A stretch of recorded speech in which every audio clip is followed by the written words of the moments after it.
everyone, Cheryl Arkle. Look who came to my kitchen today.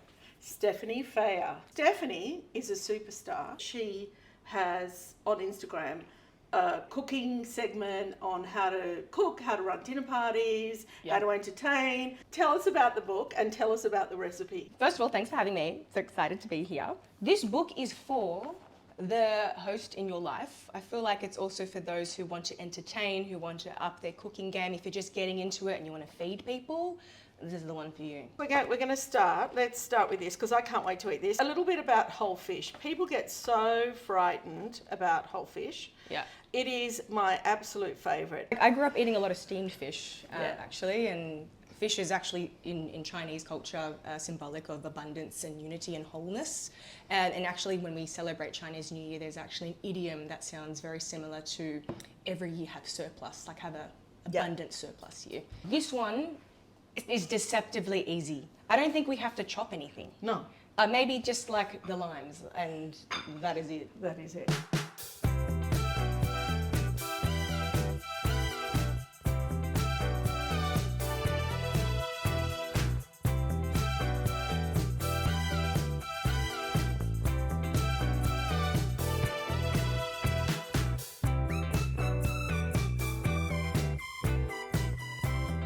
So we've just popped the fish in the oven. It was very fresh. I dried it, just patted it dry with some towel and salted it and put it in the fridge. You don't want the skin to be wet because wetness in the oven is going to make it steam and then the skin's going to become not crispy, you know what I mean? What's next? Okay, so we're going to make the sauce that goes with it. It's a very simple sauce comprising of some butter, which we're going to brown and get all nutty and caramelly. Some sambal olek.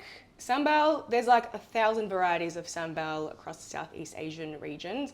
I'm just going to go with sambal olek because it's the most accessible here in Australia. You can find it in most supermarkets. If not, head into an Asian grocer. But I'm actually quite fond of tomato sambal, which is made by charred tomatoes, roasted chilies, anchovies, shrimp paste. This one is also probably the most safe option because it's not the spiciest. Then we've got fish sauce. Oh yeah, that's just to up the funk in it just a little bit more, give it a bit more umami. And we've got some limes. Yeah, to amp up the acidity, the brightness. So there's funk, there's creaminess, there's spiciness, and there's brightness. So there's a lot of things happening to bring it all together, and also some herbs. Okay, we're going to brown the butter. We're going to give it maybe 5 minutes or so until it's completely melted, and just keep an eye on it, keep swirling it around until the milk solids at the bottom start to caramelize and turn brown.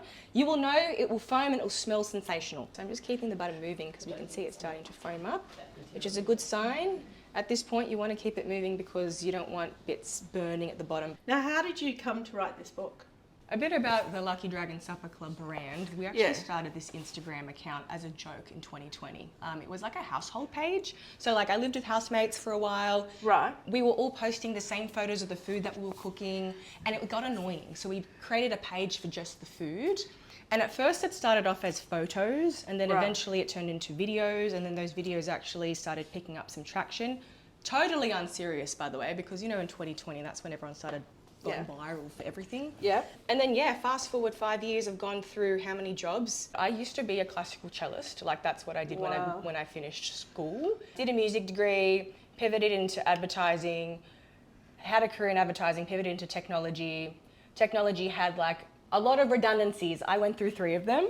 And then this was my side baby, like writing a social media handle for dinner parties, for hosting, for cooking. And eventually we birthed the book, which is crazy. Like I would not have thought that this is something I'd have done 5 years ago, do you know what I mean? And then the lime juice. And the lime juice, yeah. And the fish sauce. And a bit of the fish, exactly. If you really want to take this up to the next level, chuck some garlic in there, some like lemongrass, some chili. Like you could really play with this, but I decided to keep it simple. I'll put the zest of the lime in here as well. This is a choose your own adventure. Like this is honestly a nice little foundational type of butter sauce. So the handle is Lucky Dragon Supper Club. Yeah. And what do you do on that? I host supper clubs at home, mostly for friends and family.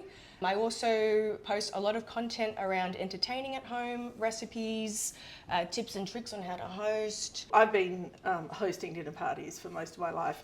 My parents are Lebanese, and so I grew up cooking in Mum's kitchen, and there were 6 kids and 2 adults, so it was always a big meal. What I love the most about entertaining is the planning. I always write down what I'm making, right? I really enjoy that part of it, like having to work towards something. Yeah, I'm the same.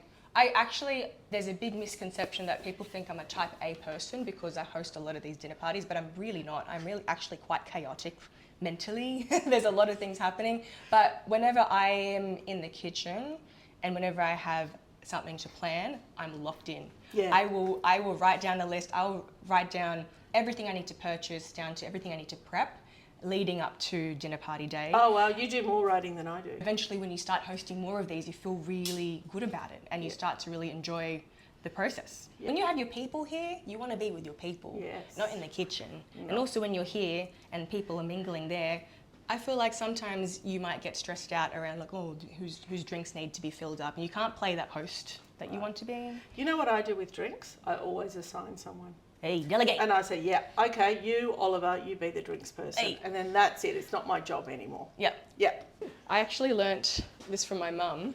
If you want to know the wellness of the fish, if it's cooked properly, insert your Oh, wow. and then just put it here. It's actually not fully cooked.